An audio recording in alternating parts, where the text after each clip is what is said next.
വചനവഴി. ഇന്ന് വചനവഴിയിൽ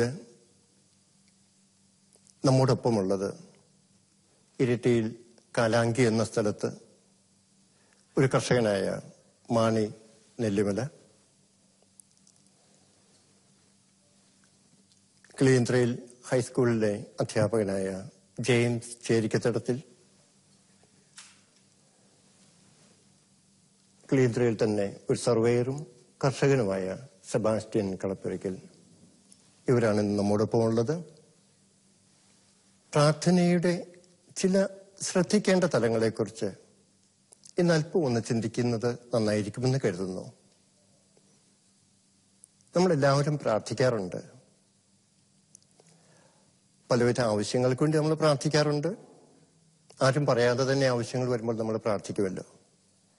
ചിലപ്പോഴൊക്കെ പ്രാർത്ഥനയിൽ നമുക്ക് തോന്നുന്ന ഒരു സന്തോഷം കൊണ്ട് തന്നെയും നമ്മൾ പ്രാർത്ഥിക്കാറുണ്ട്.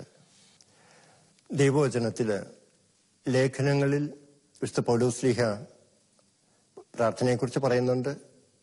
പലപ്പോഴും പ്രാർത്ഥനാ സഹായം ചോദിക്കാറുമുണ്ട്. നമ്മളും അതുപോലെയൊക്കെ തന്നെ പ്രാർത്ഥനയുടെ സഹായങ്ങൾ ചോദിക്കാറുണ്ട്. പക്ഷെ ലേഖനങ്ങളിലൊക്കെ കാണുന്ന ആ പ്രാർത്ഥനയുടെ സഹായം ചോദിക്കുന്ന വിഷയങ്ങളും എന്നാൽ നമ്മുടെ പ്രാർത്ഥനയുടെ സഹായം ചോദിച്ചുള്ള നമ്മുടെ പ്രാർത്ഥനയുടെ സഹായം ചോദിക്കുമ്പോൾ നമ്മൾ ചില വിഷയങ്ങൾ പറയാറുണ്ടല്ലോ, ഇതും തമ്മിൽ എന്തോ ചില പൊരുത്തക്കേടുകൾ കാണാറുണ്ട്. അത്തരത്തിലുള്ള ചില പൊരുത്തക്കേടുകളെ കുറിച്ച് ഇന്ന് ചില ചിന്തകളാകാം. കൊരിന്ത്യർക്കെഴുതിയ എഴുതിയ ലേഖനത്തില് പൗലോസ്ലീഹ പലപ്പോഴായി ജീവിതത്തിൽ കടന്നുപോയ ചില വിഷമങ്ങളെ ഒന്ന് വളരെ ക്രോഡീകരിച്ച് പറയുന്നുണ്ട്. അത് നേരിട്ട് തന്നെ ആ വചനഭാഗം ഒന്ന് കേൾക്കുന്നതല്ല. കൊരിന്ത്യർക്കെഴുതിയ എഴുതിയ രണ്ടാമത്തെ ലേഖനത്തില് 11-ാമത്തെ അധ്യായത്തിലാണ് 23 മുതലുള്ള വാക്യങ്ങളിൽ വളരെ കൂടുതൽ കാരാഗ്രഹവാസം അനുഭവിച്ചു, എണ്ണമറ്റ വിധം ഞാൻ പ്രഹരമേറ്റു, പലതവണ മരണവക്ത്രത്തിലകപ്പെട്ടു, 5 പ്രാവശ്യം യഹൂദരുടെ കൈകളിൽ നിന്ന് ഒന്നുകുറയെ 40 അടി വീതം ഞാൻ കൊണ്ടു, 3 പ്രാവശ്യം വടികൊണ്ടടിക്കപ്പെട്ടു, ഒരിക്കൽ കല്ലെറിയപ്പെട്ടു, 3 പ്രാവശ്യം കപ്പൽ അപകടത്തിൽപ്പെട്ടു, ഒരു രാത്രിയും ഒരു പകലും കടലിൽ ഒഴുകി നടന്നു. തുടരെയുള്ള യാത്രകൾക്കിടയിൽ നദികളിൽ വെച്ചും കൊള്ളക്കാരിൽ നിന്നും സ്വന്തക്കാരിൽ നിന്നും വിജാതീയരിൽ നിന്നും എനിക്ക് അപകടങ്ങളുണ്ടായി. നഗരത്തിൽ വെച്ചും വിജനപ്രദേശത്ത് വെച്ചും കടലിൽ വെച്ചും അപകടങ്ങളിൽ അകപ്പെട്ടു. വ്യാജ സഹോദരങ്ങളിൽ നിന്നുള്ള അപകടങ്ങൾക്കും ഞാൻ അധീനനായി. തീർന്നില്ല. കഠിന അധ്വാനത്തിലും വിഷമസന്ധികളിലും നിരവധി രാത്രികളിലെ ജാഗരണത്തിലും വിശപ്പിലും ദാഹത്തിലും പലപ്പോഴും ഉപവാസത്തിലും തണുപ്പിലും നഗ്നതയിലും ഞാൻ ജീവിച്ചു. ഇവയ്ക്കെല്ലാം പുറമെ സകല സഭകളെയും കുറിച്ചുള്ള എന്റെ ഉത്കണ്ഠ അനുദിനം എന്നെ അലട്ടിക്കൊണ്ടിരുന്നു. വാസ്തവത്തില് വളരെ ദൈർഘ്യമുള്ള ചില ദുരന്തങ്ങളിൽ നിന്ന് നമുക്ക് തോന്നിക്കാവുന്ന ചില ദുരനുഭവങ്ങൾ ആണ് പൗലോസ്ലീഹ ഇവിടെ വളരെ വിശദമായി തന്നെ പറയുക. പട്ടിണിയും നഗ്നതയും ദാരിദ്ര്യവും എല്ലാ വിധത്തിലും ശാരീരികമായി അനുഭവിക്കുന്ന പീഡനങ്ങളും കൊള്ളക്കാരിൽ നിന്നുള്ള കവർച്ചയും. പക്ഷെ ഇതെല്ലാം അനുഭവിക്കുന്ന പൗലോസ്ലീഹ ലേഖനങ്ങളിൽ പല ഭാഗത്തായിട്ട് മറ്റുള്ളവരുടെ മാധ്യസ്ഥ്യം തേടുന്നുണ്ട്, അവരുടെ പ്രാർത്ഥനയുടെ സഹായം ചോദിക്കുന്നുണ്ട്. പക്ഷെ ആ ഒരു ഉദാഹരണത്തിന് എടുക്കുമ്പോൾ എഫേസോസ്യർക്കെതിരെ ലേഖനം, മറ്റു പല ലേഖനങ്ങളിലുണ്ട്, കൊളോസോസ്യർക്കെതിരെ ലേഖനത്തിലും മറ്റ് പല ലേഖനങ്ങളിലും പൗലോസ്ലീഹ ഇതേപോലെ തന്നെ പ്രാർത്ഥനയുടെ സഹായം ചോദിക്കുന്നുണ്ട്. സ്വാഭാവികമായും ഇങ്ങനെയുള്ള വിഷമങ്ങളിലൂടെ കടന്നു പോകുന്ന ഒരാള് തീർച്ചയായിട്ടും അത്തരത്തിലുള്ള വിഷയങ്ങളെക്കുറിച്ച് പ്രാർത്ഥനയുടെ ഒരു സഹായം ചോദിക്കുമെന്ന് ന്യായമായും നമുക്ക് കരുതാമല്ലോ. പക്ഷെ എനിക്ക് അതിശയം തോന്നിയൊരു കാര്യം അതല്ല. അപേക്ഷിക്കുന്നത് എങ്ങനെയാണ് പ്രാർത്ഥനയുടെ സഹായം അപേക്ഷിക്കുന്നത്? അതിന്റെ ഹെഡിങ് തന്നെ നിരന്തരം പ്രാർത്ഥിക്കുവിനെന്നാണ്. എഫേസോസ്യർക്കെഴുതിയ ലേഖനത്തിന്റെ 6-ാമത്തെ അധ്യായത്തിൽ 18 മുതലുള്ള തിരുവചനങ്ങളാണ്. നിങ്ങൾ അപേക്ഷകളോടും യാചനകളോടും കൂടെ എല്ലാ സമയവും ആത്മാവിൽ പ്രാർത്ഥന നിരതരായിരിക്കുവിൻ, അവിശ്രാന്തം ഉണർന്നിരുന്ന് എല്ലാ വിശുദ്ധർക്കും വേണ്ടി പ്രാർത്ഥിക്കുവിൻ. ഞാൻ വായി തുറക്കുമ്പോൾ എനിക്ക് വചനം ലഭിക്കാനും സുവിശേഷത്തിന്റെ രഹസ്യം ധൈര്യപൂർവം പ്രഘോഷിക്കാനും നിങ്ങൾ എനിക്ക് വേണ്ടി പ്രാർത്ഥിക്കുവേൻ. സുവിശേഷ രഹസ്യത്തിന്റെ ബന്ധനസ്ഥനായ സ്ഥാനപതിയാണല്ലോ ഞാൻ. എന്റെ കടമയ്ക്കൊത്ത വിധം ധീരതയോടെ പ്രസംഗിക്കാൻ വേണ്ടി നിങ്ങൾ പ്രാർത്ഥിക്കണം. പൗലോസ്ലീഹായുടെ ജീവിതത്തിൽ, വ്യക്തിപരമായ ജീവിതത്തിൽ അനുഭവപ്പെട്ട മറ്റ് പ്രയാസങ്ങളുടെയും ബുദ്ധിമുട്ടുകളുടെയും ഒക്കെ അങ്ങനെയുള്ള കുറേയേറെ ഒരു ദീർഘമായ ലിസ്റ്റ് തന്നെ ആദ്യമേ നമ്മൾ വായിച്ചു. ഇങ്ങനെയൊക്കെയുള്ള പൗലോസ്ലീഹ ഒരിക്കൽ പോലും അത്തരത്തിലുള്ള, ഞാനൊരു തടവുകാരനായിരിക്കണം കേട്ടോ, നിങ്ങൾ കണ്ടോ, ഒന്ന് ഇതിൽ നിന്ന് മോചിപ്പിക്കാൻ വേണ്ടി ഒന്ന് പ്രാർത്ഥിക്കണമെന്നോ, ആകെ ദാരിദ്ര്യവും പട്ടിണിയാണ്, ഒരു നിവൃത്തിയില്ല, ഒന്ന് മാറിക്കിട്ടാൻ വേണ്ടി പ്രാർത്ഥിക്കണമെന്നോ, അല്ലെങ്കിൽ അതുപോലുള്ള മറ്റ് ശാരീരികമായി അനുഭവപ്പെടുന്ന, ഭൗതികമായി അനുഭവപ്പെടുന്ന ചില ബുദ്ധിമുട്ടുകളെക്കുറിച്ചോ ഇല്ലായ്മകളെക്കുറിച്ചോ പ്രാർത്ഥിക്കണമെന്ന് ഈ ലേഖനഭാഗത്ത് എവിടെയും പറയുന്നത് നമ്മൾ കാണുന്നില്ല. മറിച്ച് എല്ലായിടത്തും തന്നെ പറയുന്നത്, ഞാൻ ദൈവത്തിന്റെ വചനം, അത് ആ ദൈവികമായ രഹസ്യങ്ങൾ പ്രസ്പഷ്ടമാക്കാൻ വേണ്ടി, ദൈവത്തിന്റെ ജ്ഞാനം എനിക്ക് ലഭിക്കാൻ വേണ്ടി, ധൈര്യപൂർവ്വം പ്രസംഗിക്കാൻ വേണ്ടി, അതും എന്റെ കടമയ്ക്കൊത്തവിധം ഞാൻ ഇക്കാര്യങ്ങൾ ചെയ്യാൻ വേണ്ടി നിങ്ങൾ എനിക്ക് വേണ്ടി പ്രാർത്ഥിക്കണമെന്ന് വളരെ വേഗം തന്നെ നമ്മുടെ പ്രാർത്ഥനയുടെ വിഷയങ്ങളിലേക്കൊന്ന് വരുന്നത് നല്ലതായിരിക്കും.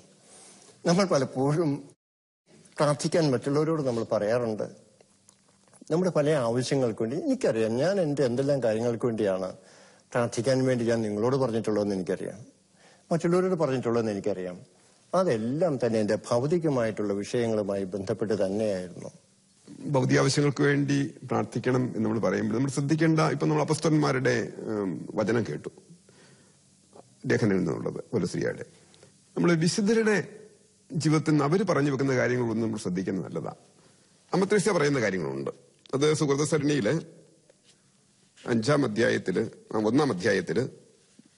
23-ാം പേജിലാകാണ് അത് സഹോദരിമാരോട് അമത്രേസ്യ പറയുകയാണ്, ഭൗതിക വിഭവങ്ങൾക്ക് വേണ്ടിയല്ല നാം പ്രാർത്ഥിക്കേണ്ടത്.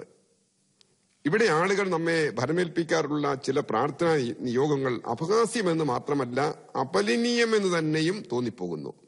ധനത്തിന് വേണ്ടിയും ധനാഗമ മാർഗങ്ങൾക്ക് വേണ്ടിയും നാം കർത്താവിനോട് പ്രാർത്ഥിക്കണമത്രേ. ഇവയെല്ലാം ചവിട്ടി മെതിക്കാനുള്ള അനുഗ്രഹത്തിന് വേണ്ടി അവരിൽ ചിലർ പ്രാർത്ഥിച്ചിരുന്നെങ്കിൽ. ഇത്ര വ്യക്തമായിട്ട് അമത്രേസ്യ ഭൗതിക ആവശ്യങ്ങൾക്ക് വേണ്ടി അല്ല നമ്മൾ പ്രാർത്ഥിക്കേണ്ടത് എന്ന് പറയുന്നത്. അപ്പൊ നമ്മുടെ പ്രാർത്ഥനാ ജീവിതത്തില് വിശുദ്ധരുടെ, പ്രത്യേകിച്ച് അമത്രേസ്യയുടെ ഈ വചനം നമുക്കൊരു വെളിച്ചം നൽകുന്നതാണ്. അതിന്റെ വെളിച്ചത്തിൽ നമുക്ക് നമ്മുടെ ജീവിതത്തെയും പ്രാർത്ഥനാനുഭവത്തെയും ഒന്ന് നോക്കുന്നത് നല്ലതായിരിക്കില്ലേ? പ്രാർത്ഥനയെ കുറിച്ച് ഈശോ പറഞ്ഞ കാര്യങ്ങൾ വിശുദ്ധ ലൂക്കായുടെ സുവിശേഷത്തില് 14-ാം അധ്യായത്തിൽ ഇങ്ങനെ രേഖപ്പെടുത്തിയിട്ടുണ്ട്. മക്കൾക്ക് നല്ല ദാനങ്ങൾ നൽകാനായിട്ട് മനുഷ്യരായ നിങ്ങൾക്കറിയാമെങ്കിൽ തന്നോട് ചോദിക്കുന്നവർക്ക് എത്രയോ അധികമായി പരിശുദ്ധാത്മാവിനെ നൽകുകയില്ല. പ്രാർത്ഥനയുടെ കാതലായ വിഷയം എന്ന് പറയുന്നത് പരിശുദ്ധാത്മാവിനെ ലഭിക്കുക എന്നുള്ളതാണ്. അപ്പോൾ വേണ്ടത് ക്രമമായിട്ട് ഉചിതമായിട്ട് പെരുമാറാനും ജീവിക്കാനും പ്രാർത്ഥിക്കാനും എല്ലാം നമുക്ക് സാധിക്കുമെന്നായിരിക്കുമല്ലോ ആ ഒരു ഇതിലൂടെ മനസ്സിലാക്കാൻ. പക്ഷെ മനുഷ്യ അതൊരു ആശയമാണ്, ബൈബിളിനകത്തുള്ളൊരു എഴുതി വെച്ചിരിക്കുന്ന ഒരു കാര്യമാണ്, തീർച്ചയായിട്ടും അതെ. പക്ഷെ ഞാൻ എന്റെ ജീവിതത്തിന്റെ വിഷമങ്ങളും ക്ലേശങ്ങളും ഒക്കെ അനുഭവിക്കുന്ന സമയത്ത് ഞാൻ എങ്ങനെയാണ് അത് പറയാതിരിക്കാൻ എനിക്ക് പറ്റുക? ഞാൻ എങ്ങനെ അത് മൂടി വെച്ചുകൊണ്ട് ഞാൻ എങ്ങനെ മറ്റു കാര്യങ്ങൾ എന്തെങ്കിലും പറയുന്നത് എങ്ങനെയാ? നമ്മുടെ ദൈവമായിട്ടുള്ള ഒരു അടുപ്പത്തിന്റെ ആ തോതനുസരിച്ചിരിക്കുമെന്ന് തോന്നുന്നു നമ്മുടെ പ്രാർത്ഥനയുടെ രീതികളെന്ന് തോന്നുന്നു. കുറെ നാളുകൾക്ക് മുമ്പ് എന്റെ പ്രാർത്ഥനാ ജീവിതത്തില് എന്റെ പ്രാർത്ഥന ശ്രദ്ധിക്കുമ്പോൾ എനിക്ക് മനസ്സിലാവും, ഞാൻ ആദ്യ കാലഘട്ടങ്ങളിൽ ചോദിച്ചിട്ട് നേരത്തെ പറഞ്ഞുകൊണ്ട് തന്നെ ഭൗതിക ആവശ്യങ്ങൾക്ക് ഊന്നൽ കൊടുത്തുകൊണ്ടായിരുന്നു പ്രാർത്ഥന ഉണ്ടായിരുന്നത്. പക്ഷെ ഇപ്പം കുറേയും കൂടെ ദൈവത്തിൽ അടുക്കാൻ വേണ്ടി ശ്രമിക്കുമ്പോൾ, അത് ആ ഒരു അടുപ്പത്തിലേക്ക് കുറേയും കൂടെ വരുമ്പോൾ എന്റെ പ്രാർത്ഥനയുടെ രീതികൾ മാറുന്നത് ഞാൻ ശ്രദ്ധിക്കുന്നുണ്ട്. ഇപ്പോഴ് ഭൗതിക ആവശ്യങ്ങൾക്ക് വേണ്ടിയിട്ട് പ്രാർത്ഥിക്കുന്നുണ്ടെന്ന് ചോദിച്ചാൽ അതുണ്ടത്. പക്ഷെ അതിനേക്കാൾ എത്രയോ ഊന്നൽ ഞാൻ ഈ ആത്മീയ കാര്യങ്ങൾക്ക് വേണ്ടി ഇപ്പോൾ അത് കൊടുക്കുന്നുണ്ട്. കാരണം ആത്മീയമായിട്ടുള്ള കാര്യങ്ങളാണ് ഭൗതികമായ കാര്യങ്ങളെക്കാൾ കൂടുതൽ പ്രാധാന്യമെന്ന് എനിക്ക് മനസ്സിലായപ്പോൾ, ദൈവം എനിക്കത് മനസ്സിലാക്കി തന്നപ്പോൾ എന്റെ പ്രാർത്ഥന രീതികൾ മാറി. അതാണെന്ന് തോന്നുന്നു. ഭൗതികാംശങ്ങൾക്ക് വേണ്ടിയിട്ട് കൂടുതൽ പ്രാർത്ഥിക്കാൻ വേണ്ടി ആവശ്യപ്പെടുന്നവർ ഭൗതിക ജീവിതമാണ് പ്രാധാന്യം തരുന്നവരാണ് അതിനുവേണ്ടി കൂടുതൽ പ്രാർത്ഥിക്കാൻ വേണ്ടി ആവശ്യപ്പെടുന്നത്. മറിച്ച് ജീവിതം എന്ന് പറയുന്നത് ഈ ഒരു ആത്മീയ ജീവിതമാണ് നമ്മുടെ പ്രധാനമെന്ന് ദൈവം നമുക്ക് മനസ്സിലാക്കി തരുമ്പോൾ നമ്മുടെ പ്രാർത്ഥന രീതികളും ഒരുപക്ഷെ ആ രീതിയിലേക്ക് മാറാൻ സാധ്യതയുണ്ടെന്ന് തോന്നുന്നു. അതിൽ 2 വശങ്ങൾ കാണാൻ സാധിക്കും. ഒന്ന് എന്റെ ഇഷ്ടം സാധിക്കുക എന്നുള്ളത്, മറ്റ് അതിനായിരിക്കും പ്രാഥമികമായിട്ട് നമ്മൾ മുൻതൂക്കം കൊടുക്കുക. അത് ദൈവത്തെ കൂടുതൽ അനുഭവിച്ചു കഴിയുമ്പോൾ മാത്രമേ ദൈവത്തിന്റെ ഇഷ്ടം നിറവേറ്റുകയാണ് ദൈവം എന്നിൽ നിന്ന് ആഗ്രഹിക്കുന്നത് മനസ്സിലാക്കാൻ സാധിക്കും. അപ്പം ദൈവത്തിന്റെ ഇഷ്ടം നിറവേറ്റാൻ വേണ്ടിയിട്ട് നമ്മൾ സ്വാഭാവികമായും ദൈവത്തോട് പ്രാർത്ഥിക്കും. അപ്പോൾ അത് ദൈവത്തിന്റെ പരിശുദ്ധാത്മാവ് നമ്മളിൽ നിറഞ്ഞു കഴിയുമ്പോൾ നമുക്ക് ദൈവത്തിന്റെ ഇഷ്ടം നിറവേറ്റാനേ സാധിക്കും. മറ്റ് നമ്മളുടെ സ്വന്തമായ ഒരു ഇഷ്ടത്തിലേക്ക് നീങ്ങാൻ സാധിക്കില്ല.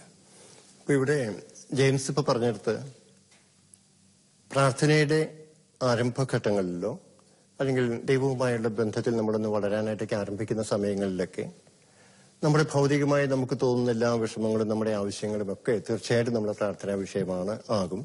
പക്ഷേ ക്രമേണ പ്രാർത്ഥനയിൽ നമ്മൾ വളരാൻ വേണ്ടി ഉള്ള കൃപ നമ്മൾ ഉപയോഗപ്പെടുത്താൻ ആരംഭിക്കുമ്പോഴത്തേക്കും കൂടുതൽ ദൈവവുമായുള്ളൊരു ബന്ധത്തിൽ ആഴപ്പെടുന്നതിനനുസരിച്ച് അത്തരത്തിൽ ഭൗതികമായിട്ടുള്ള ആവശ്യങ്ങൾക്ക് വേണ്ടി നമുക്ക് പ്രാർത്ഥിക്കാൻ തന്നെ തോന്നാതെ കുറച്ചുകൂടി പ്രാർത്ഥനയുടെ സ്വഭാവം മാറി വരികയും ദൈവത്തിൽ വളരുന്നതിനെക്കുറിച്ചും പ്രാർത്ഥനാ ജീവിതത്തിൽ ആഴപ്പെടുന്നതിനെക്കുറിച്ചും ദൈവവചനം കൂടുതൽ മനസ്സിലാക്കുന്നത് അങ്ങനെയുള്ള കാര്യങ്ങളിലേക്ക് നമ്മുടെ പ്രാർത്ഥന പോകും എന്നാണെന്ന് തോന്നുന്നു ജെയിംസ് പറഞ്ഞിടത്ത് മനസ്സിലാവുന്നത്. എനിക്കിത് മനസ്സിലെന്താ പറയാൻ വേണ്ടി എത്ര കണ്ട് നമുക്ക് ദൈവത്തിൽ വിശ്വാസം അർപ്പിക്കാനായിട്ട് സാധിക്കും അതിനനുസരിച്ചായിരിക്കും നമ്മുടെ ഭൗതികതയിലുള്ള നമ്മുടെ അലട്ടലുകൾ നമ്മളെ ശല്യപ്പെടുത്താതിരിക്കുക. കാരണം ഇതെല്ലാം എനിക്ക് ആവശ്യമായിരിക്കുന്നതെല്ലാം നൽകാൻ എന്റെ ദൈവത്തിന് സാധിക്കും. അവിടത്തേക്ക് അസാധ്യമായിട്ടൊന്നുമില്ല എന്നുള്ള ആ ഒരു ബോധ്യത്തിലേക്ക് വരുമ്പോൾ നമ്മളുടെ ആ ഭൗതികമായിട്ടുള്ള തലങ്ങളിൽ നിന്ന് നമുക്ക് വിട്ടു നിൽക്കാനായിട്ട് സാധിക്കും. ഇല്ലെങ്കിൽ എപ്പോഴും നമ്മൾ ഈ ഭൗതിക തലത്തിൽ കുടുങ്ങിക്കിടക്കുകയുള്ളൂ. പ്രാർത്ഥന ഒരു വഴിക്ക് പോകും. അതോടൊപ്പം തന്നെ ജീവിതം എപ്പോഴും ഈ ഭൂമിയിൽ തന്നെ ആയിരിക്കും നമ്മുടെ ഇതിൽ. ഈശോ പറഞ്ഞല്ലോ, ആദ്യം അവിടുത്തെ രാജ്യവും നീതി അന്വേഷിക്ക്, ബാക്കിയുള്ളതെല്ലാം നമുക്ക് കൂട്ടിച്ചേർക്കപ്പെടുമെന്ന് ഈശോ പറഞ്ഞല്ലോ. അപ്പൊ ഇത് പൊതു നോക്കുമ്പോഴത്തേക്കും ഈശോ സൗജന്യമായിട്ട് കൂട്ടിച്ചേർക്കപ്പെടും എന്ന് പറഞ്ഞ കാര്യങ്ങൾക്ക് വേണ്ടിയാണ് നമ്മൾ ഇവിടെ പ്രാർത്ഥിക്കുന്നത്. എന്തിനുവേണ്ടി? ആദ്യം രാജ്യനീതിയും ദൈവത്തിന്റെ രാജ്യനീതിയും അന്വേഷിക്കുകയാണ് വേണ്ടത്. അതോടൊപ്പം ഇത് കൂട്ടിച്ചേർക്കപ്പെടുന്ന കാര്യമാണ്. പക്ഷേ കൂട്ടിച്ചേർക്കപ്പെടുമെന്ന് പറഞ്ഞ കാര്യത്തിന് വേണ്ടി നമ്മൾ പ്രാർത്ഥിച്ചുകൊണ്ടേയിരിക്കുകയാണ്, ദൈവത്തിന്റെ രാജ്യനീതി അന്വേഷിക്കുന്നുമില്ല. ആ ഒരു ഘട്ടത്തിലേക്കാണ് പ്രാർത്ഥന അപകടം വരാത്തത്. നമ്മുടെ മനോഭാവങ്ങൾക്കൊരു മാറ്റം, മനോഭാവങ്ങളുണ്ട് തോന്നുന്നു ഇതിലെ, മനുഷ്യന്റെ മനോഭാവങ്ങളാണ് ഇതിലെ. നമ്മുടെ മനോഭാവങ്ങൾക്കൊരു മാറ്റം വരാൻ വേണ്ടി നമ്മളെ വളരെയേറെ സഹായിക്കുന്ന ദൈവവചനം ജിം സാർ പറഞ്ഞല്ലോ, നമ്മുടെ വചനങ്ങൾ തന്നെയാണ്. അപ്പം ഈശോ വളരെ വ്യക്തമായിട്ട് ലൂക്കായുടെ സുവിശേഷം 12-ാം അധ്യായത്തിൽ പറയുന്നു, മനുഷ്യജീവിതം സമ്പത്ത് കൊണ്ടല്ല ധന്യമാകുന്നത് എന്ന് വളരെ വ്യക്തമായിട്ട് ഈശോ പഠിപ്പിക്കുന്നുണ്ട്. അപ്പോ ഒരു മനുഷ്യന്റെ ഒരു ധനികനായ യുവാവ് വന്നിട്ട് ഈശോയോട് ചോദിക്കുന്ന ദൈവവചന ഭാഗം പറഞ്ഞുകൊണ്ടാണ് എന്റെ സമ്പത്തൊന്ന് ഭാഗിക്കാൻ വേണ്ടി സാർ സഹായിക്കണമെന്ന് ഈശോയോട് പറയുക. അപ്പൊ ഈശോ പറഞ്ഞു, ഈ സമ്പത്ത് ഭാഗിക്കാൻ വേണ്ടി ആരാ എന്നെ നിയോഗിച്ചിരിക്കുന്നത്? നിന്റെ സമ്പത്ത് ഭാഗിക്കാൻ വേണ്ടി. അതല്ല ദൗത്യം എന്ന് ഈശോ വ്യക്തമാക്കുന്നു. സമ്പത്തുമായിട്ടല്ല, അത് സമ്പത്തുമായിട്ട് ബന്ധപ്പെട്ടതല്ല, മറിച്ച് ദൈവവുമായിട്ട് ബന്ധപ്പെട്ടാണ്, ദൈവീയ ലക്ഷ്യത്തിലേക്കാണ് നമ്മൾ നയിക്കേണ്ടത് എന്ന് നിങ്ങൾ നീങ്ങേണ്ടതെന്ന് പറയുന്നു. പക്ഷെ ദൈവത്തെ അന്വേഷിക്കുന്ന മനുഷ്യർ ആ ലക്ഷ്യത്തേക്ക് നീങ്ങുന്നുണ്ട്. നമ്മുടെ സങ്കീർത്തനങ്ങളുടെ നമുക്ക് നോക്കുമ്പോൾ അറിയാം. 119-ാം സങ്കീർത്തനത്തിലെ 71-ാം അധ്യായത്തിലെ ദുരിതങ്ങൾ എനിക്ക് ഉപകാരമായി, 71-ാം വാക്യത്തില് ദുരിതങ്ങൾ എനിക്ക് ഉപകാരമായി, അതിനാൽ അവിടുത്തെ ചട്ടങ്ങൾ ഞാൻ അഭ്യസിച്ചുവല്ലോ എന്ന സങ്കീർത്തകൻ പറയുന്നത്. അപ്പോ ആ മനോഭാവങ്ങളുടെ ഒരു മാറ്റം, ദൈവത്തിന്റെ നിയമങ്ങൾ നമുക്ക് മനസ്സിലാകണമെങ്കിൽ ഒരു പരിധിവരെ ദുരിതങ്ങൾ ആവശ്യമാണ് എന്നാണ്. ഒരു പക്ഷേ നമ്മൾ പലപ്പോഴും നമ്മൾ കേൾക്കുന്ന ഒരു പരാതി, നമ്മൾ തന്നെ ചിലപ്പോൾ നമ്മൾ ചില ഘട്ടങ്ങളിലെങ്കിൽ നമ്മളും പരാതിപ്പെട്ടുണ്ട്. ഇത്രയേറെ ഞാൻ പ്രാർത്ഥിക്കുന്നു, ഇത്രയേറെ വർഷങ്ങളായി ഞാൻ പ്രാർത്ഥിക്കാൻ തുടങ്ങി എന്റെ ഇന്ന ആവശ്യങ്ങൾക്ക് വേണ്ടി. ഇതുവരെയും ദൈവം അതൊന്നും കേട്ടില്ല. ഞാൻ എന്തേറെ ആൾക്കാരോട് ഞാൻ പറഞ്ഞു, ഇവിടെ എല്ലാം പ്രാർത്ഥിക്കാൻ വേണ്ടിയൊക്കെ സഹായം ചോദിച്ചു, പക്ഷെ ഇനിയും എന്റെ പ്രാർത്ഥന ദൈവം കേട്ടില്ല എന്ന് പറയുന്നിടത്ത് വാസ്തവത്തിൽ ആ ഒരു കാലതാമസത്തിലൂടെ ദൈവം ഉദ്ദേശിക്കുന്നത് മറ്റു ചില കാര്യങ്ങളായിരിക്കാം. അവർക്ക് കാണാം, ഒരു നീതിരഹിതരായിട്ടുള്ള ന്യായാധിപനും ഒരു വിധവയും. ആ വിധവ പോയിട്ട് സ്ഥിരം പോയി ശല്യപ്പെടുത്തിക്കൊണ്ടിരുന്നു. ഒടുവില് ഈ ശല്യം സഹിക്കവയ്യാതെ ന്യായാധിപൻ അവളുടെ ആവശ്യം സാധിച്ചു കൊടുക്കുന്നു. ഇവിടെ ഇത് ദീർഘകാലം ഇങ്ങനെ പ്രാർത്ഥിച്ചു കഴിഞ്ഞ് ഒരു ആവശ്യം തന്നെ പറഞ്ഞു കഴിയുമ്പോഴത്തേക്കും അവിടെ ആ പ്രാർത്ഥന കേൾക്കുന്നു എന്നുള്ളൊരു ഒരു സന്ദേശം അതിനകത്തുണ്ട്, തീർച്ചയായിട്ടും ഉണ്ട്. പക്ഷെ പലപ്പോഴും നമ്മുടെ ജീവിതത്തിൽ നമ്മൾ ഈ കാര്യങ്ങൾ ഇങ്ങനെ ചോദിച്ചിങ്ങനെ പോകും തോറും ക്രമേണ സംഭവിക്കുന്ന ഒരു കാര്യമുണ്ട്. ജെയിംസ് ആദ്യമേ പറഞ്ഞതുപോലെ നമ്മൾ ഈ ചോദിക്കുന്ന കാര്യങ്ങളെക്കാൾ ചോദിക്കുന്ന ആരോടാണോ ആ വ്യക്തിയോട് ഒരു കൂടുതൽ ഒരു അടുപ്പവും സ്നേഹവും നല്ലൊരു ബന്ധവും ഉണ്ടാവുകയും ചോദിച്ചുകൊണ്ടിരിക്കുന്ന കാര്യങ്ങൾ ക്രമേണ അപ്രധാനങ്ങളായി തീരുകയും പിന്നീട് അത് ചോദിക്കാൻ തോന്നാത്തതുപോലെ കാര്യം നടന്നാലും ഇല്ലെന്നുണ്ടെങ്കിലും ഇവിടെ ഏറ്റവും പ്രധാനപ്പെട്ട ഒരു കാര്യമുള്ളത് നമ്മൾ മനസ്സിലാക്കി, എനിക്ക് ഏറ്റവും ഒത്തിരി രസകരമായി തോന്നിയ ഒരു കാര്യം, ആ ഉപമയെ ആരംഭിക്കുന്നത് തന്നെ നിരന്തരം പ്രാർത്ഥിക്കണം എന്ന് ഭഗ്നാശരാകാതെ എപ്പോഴും പ്രാർത്ഥിക്കണം എന്ന് പഠിപ്പിക്കാൻ ഈശോ ഒരു ഉപമ പറഞ്ഞു. വാസ്തവത്തിൽ ഇതാണ് ആ ഉപമയുടെ ഉദ്ദേശം. അത് പറയുന്നതിന്റെ ആ ഉപമ യേശു അരുളി ചെയ്തതിന്റെ ഉദ്ദേശം ഇതാണ്: ഭഗ്നാശരാകാതെ എപ്പോഴും പ്രാർത്ഥിക്കണമെന്ന്. അതിൽ നിന്ന് നമ്മൾ പഠിച്ചെടുത്തത് എന്താ? എന്റെ ആവശ്യങ്ങളൊക്കെ ചോദിച്ച് ശല്യപ്പെടുത്തി അത് മേടിച്ചെടുക്കണമെന്ന് ഉള്ളൊരു പാഠമാണ് നമ്മൾ പക്ഷെ അതിൽ നിന്ന് പഠിച്ചത്. യേശുവിന്റെ ഉദ്ദേശമൊന്നായിരുന്നില്ല പ്രാർത്ഥനയുടെ പാഠം പഠിപ്പിക്കാനായിട്ട്. ഒരുപക്ഷെ നമ്മുടെ ആവശ്യങ്ങൾ നമ്മൾ ചോദിക്കുന്നത് പലപ്പോഴും നീണ്ടുപോകുമായിരിക്കും. ജെയിംസ് നേരത്തെ പറഞ്ഞു, യാക്കോബ് ശ്ലീഹ പറഞ്ഞ കാര്യം, ചിലപ്പോഴൊക്കെ നമ്മുടെ ആവശ്യങ്ങൾ നമ്മൾ ചോദിച്ചാൽ അത് ലഭിക്കാതെ നീണ്ടുപോകുന്നതിന്റെ കാരണം നമ്മൾ ചിലപ്പോൾ ശരിയായതായിരിക്കില്ല ചോദിക്കുന്നത്. നമ്മുടെ ദുർമോഹങ്ങളിൽ നിന്ന് പലത് ചോദിക്കുന്നതുകൊണ്ടായിരിക്കും, ദുരാശകളിൽ നിന്ന് നമ്മൾ ചോദിക്കുന്നത് കൊണ്ടായിരിക്കും അത് അനുവദിക്കപ്പെടാതെ പോകുന്നതെന്നാണ് പറയുക. എനിക്ക് ദൈവത്തെക്കുറിച്ചും ദൈവത്തിന്റെ സ്വഭാവത്തെക്കുറിച്ചുമുള്ള ചില തെറ്റായ സങ്കല്പങ്ങളിൽ നിന്നാണ് ഈ ചോദ്യം ഉണ്ടാകാൻ തോന്നുന്നത്. ദൈവത്തെ പലപ്പോഴും നമ്മളൊരു മൂർത്തിയെ സങ്കല്പിക്കാറുണ്ട്. ദൈവം എന്ന് പറഞ്ഞാൽ ഒരു മൂർത്തിയായിട്ട് ഇരിക്കുകയാണ്.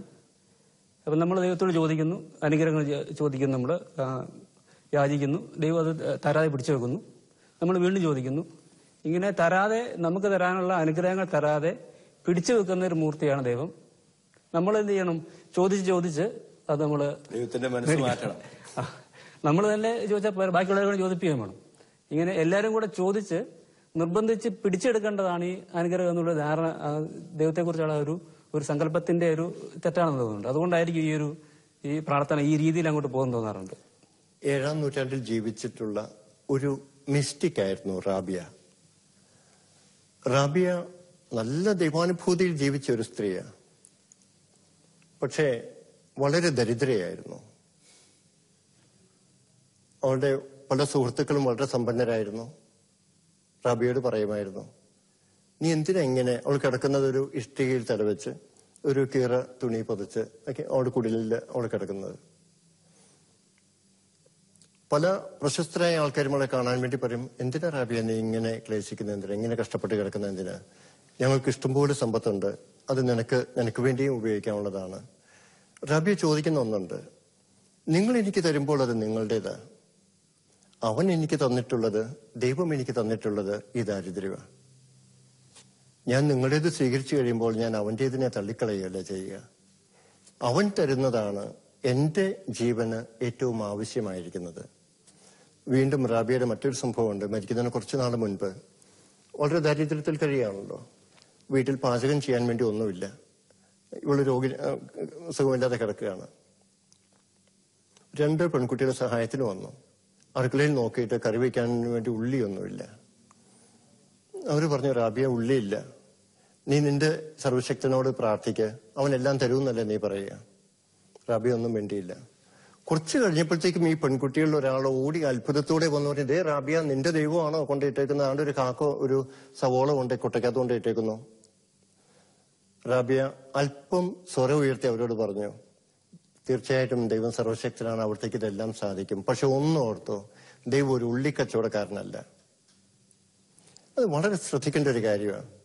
ഞാൻ ചോദിക്കുമ്പോൾ എന്റെ ഓരോരോ ആവശ്യങ്ങൾ തരാൻ വേണ്ടിയുള്ള ഒരു പലചരക്ക് കച്ചവടക്കാരനായിട്ടല്ല നമ്മൾ ദൈവത്തെ കാണേണ്ടത്. മറിച്ച് അതിനേക്കാൾ അധികമായിട്ട് റാബിയ നേരത്തെ പറഞ്ഞപ്പോൾ പറഞ്ഞ പോലെ എന്റെ ജീവന്റെ, എന്റെ ആത്മാവിന്റെ വളർച്ചയ്ക്ക് ആവശ്യം ഇല്ലായ്മയാണെങ്കിൽ പൗലോസ്ലീഹ തന്നെ അനുഭവിച്ചതുപോലെ ദാരിദ്ര്യത്തിലൂടെയും ഇല്ലായ്മയിലൂടെയും കിടക്കുകയാണെന്നുണ്ടെങ്കിൽ അതായിരിക്കും ദൈവം എനിക്ക് അനുവദിക്കുന്നതെന്ന് മനസ്സിലാക്കി, അതാണ് എന്റെ ശ്രേയസ്സിന് നല്ലതെന്ന് മനസ്സിലാക്കി അതിനെ സ്വീകരിക്കുമ്പോൾ ഒരുപക്ഷെ നമ്മൾ ആദ്യമേ പറഞ്ഞതുപോലെ ദൈവത്തിന്റെ രാജ്യത്തിലേക്ക് ഈ ഭൗതികമായിട്ടുള്ള ആവശ്യങ്ങളെക്കാൾ ഉപരിയായിട്ട് ഇതിലൂടെ എല്ലാം തന്നെ ദൈവത്തിലേക്ക് ഉന്മുഖമായി നമ്മുടെ ചിന്തകളും നമ്മുടെ ജീവിതവും തിരിക്കാനായിട്ടും ഒരുപക്ഷെ നമ്മുടെ പ്രാർത്ഥനകൾ തന്നെ ഇത്തരം വളരെ അമ്മ ത്രേസ്യ പറഞ്ഞതുപോലെ അപലപനീയവും പരിഹാസ്യവുമായ ഇത്തരം ആവശ്യങ്ങൾക്ക് വേണ്ടി പ്രാർത്ഥിക്കാതെ, എന്നിട്ട് വീണ്ടും അമ്മ ത്രേസ്യ സെബാസ്റ്റ്യൻ വായിച്ചതിന്റെ താഴഭാഗത്തായിട്ട് വീണ്ടും പറയുന്നുണ്ട്, ഒരു പക്ഷേ അങ്ങനെ നമ്മൾ പ്രാർത്ഥിച്ചും ദൈവം അങ്ങനെ കനിഞ്ഞും മനസ്സിലോടെ അങ്ങനെ ഒരു അനുഗ്രഹം തരികയാണെങ്കിൽ പോലും അതുമൂലം ചിലപ്പോൾ ഒരാത്മാവ് രക്ഷിക്കപ്പെടുന്നതിനെ തടയാനായിട്ടായിരിക്കും നമുക്ക് കാരണമായി തീരുക എന്ന് എനിക്കത് വളരെ ഗൗരവത്തോടെ എടുക്കേണ്ട ഒരു കാര്യമായി തോന്നുന്നു. അതെ, ഞാൻ ഓർക്കുന്നുണ്ട് ഒരു പ്രാർത്ഥനാ ഗ്രൂപ്പിൽ സംഭവിച്ചൊരു കാര്യം. ഒരു സഹോദരി വർഷങ്ങളായിട്ട് അവരുടെ മക്കള് വിദേശങ്ങളിലൊക്കെ ഉണ്ട്. ആദ്യം പോയ സമയങ്ങളൊക്കെയാണ്. സ്ഥിരം പ്രാർത്ഥിക്കുമായിരുന്നു, കർത്താവേ വിദേശങ്ങളിലുള്ള എല്ലാ മക്കളെയും കാത്തുകൊള്ളണമെന്നും പറഞ്ഞിട്ട്. പ്രത്യേകിച്ച് പക്ഷെ അവരുടെ മനസ്സിൽ അവരുടെ മക്കൾ തന്നെയാണ് ഉള്ളത്. മക്കളൊക്കെ നല്ല നിലയിൽ, എല്ലാ മക്കളും വളരെ നല്ല നിലയിലായി, വളരെ ഉയർന്ന നിലയിലേക്കും മറ്റുമൊക്കെ വന്നു. പിന്നീട് സഹോദരി ഒരിക്കലും ആ പ്രാർത്ഥനാ ഗ്രൂപ്പിൽ കാണാറില്ലായിരുന്നു. വേറെ അവരുടെയൊക്കെ സ്വത്തും കാര്യങ്ങളും ഒക്കെ നോക്കി പരസ്പരങ്ങളൊക്കെ നോക്കി നടത്താനും അന്വേഷിക്കാനും കാര്യങ്ങൾക്കും ഒക്കെ ആയിട്ട് പോകാനായിട്ട് ഉള്ള തിരക്കുകളും കാര്യങ്ങളൊക്കെ ഉള്ളത് കൊണ്ടായിരിക്കാം വരാറില്ല.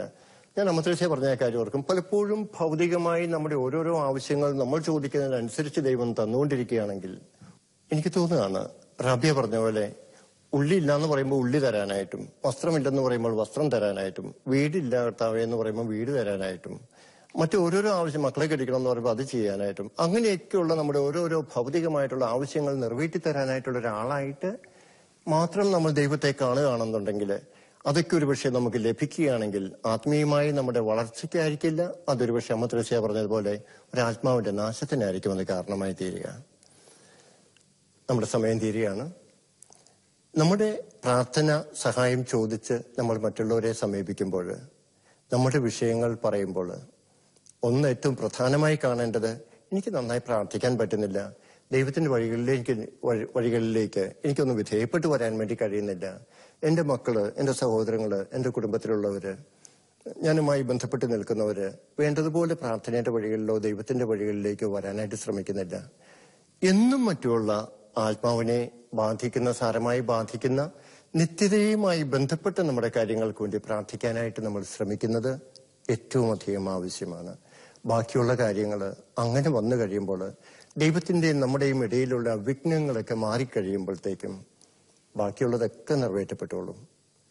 ദൈവം അതിനുള്ള കൃപ നമുക്ക് ഓരോരുത്തർക്കും തരട്ടെ എന്ന് പ്രാർത്ഥിക്കുന്നു, ആശംസിക്കുന്നു.